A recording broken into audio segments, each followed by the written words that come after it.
Le jour du mariage. Cette musique résonnait dans la tête de tout le monde, même de ceux qui n'avaient pas fait le déplacement de l'hôtel de ville pour cette cérémonie. Alors tout le monde y allait de son commentaire. Que Dieu les aide pour qu'ils se comprennent. La liste avait été soigneusement élaborée, 7 invités de chaque côté. Alors ceux qui avaient forcé l'entrée avaient été purement et simplement expulsés. Regardez-moi les gars comme ça, des larbins. Ce sont des larbins. Oui, ce sont des larbins. Tout le monde avait mis son plus bel habit. I believe I can fly. Mais il y avait un défi de taille à relever au cours de ce mariage. Il fallait que les convives soient persuadés. Il fallait quand même qu'on leur convainque qu'ils étaient vraiment à un mariage. Parce que tenez, par exemple, ce convive qui était arrivé à ce mariage, il fallait arriver à le convaincre qu'il s'agissait d'un mariage. Parce qu'avec ce sourire qu'il avait là, on pouvait penser qu'il était à l'anniversaire de sa maman. Tenez par exemple cet autre convive. Il espérait peut-être prendre la place du célébrant, alors qu'il était l'épouse. Non, que dis-je, l'une des épouses.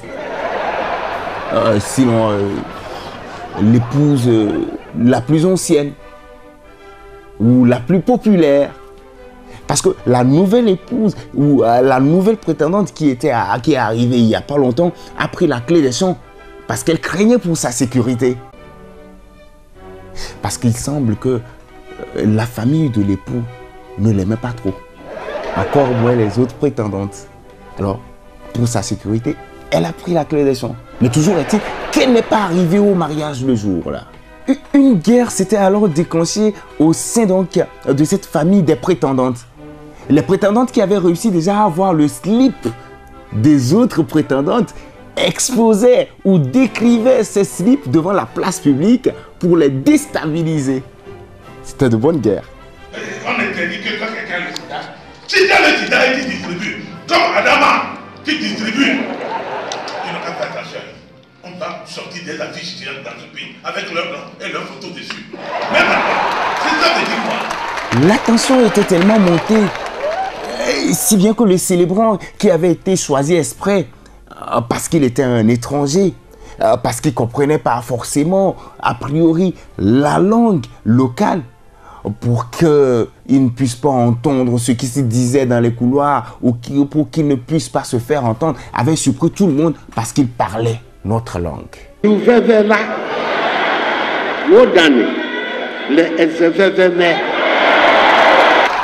Les enfants, premiers concernés par cette situation, qui souffraient de cette situation, avaient été écartés de la cérémonie.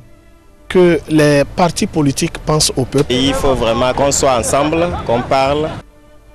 Alors, un invité surprise, qui n'en était pas un en réalité, est arrivé à la cérémonie avec, dans sa lampe, un génie togolais. Et je pense que le génie togolais fera le miracle. Tout était alors fin prêt. Tout était fin prêt. Mais, attention, où est l'époux? Il n'était pas arrivé. Il s'est fait représenter. Dieu merci. Mais le célébrant, malheureusement, comprenant notre langue, avait surpris une discussion dans les couloirs qui l'avait fait comprendre qu'en réalité, il ne comprenait rien de la situation. Moi-même, je ne comprends rien. Résultat, blocage. Le mariage est reporté.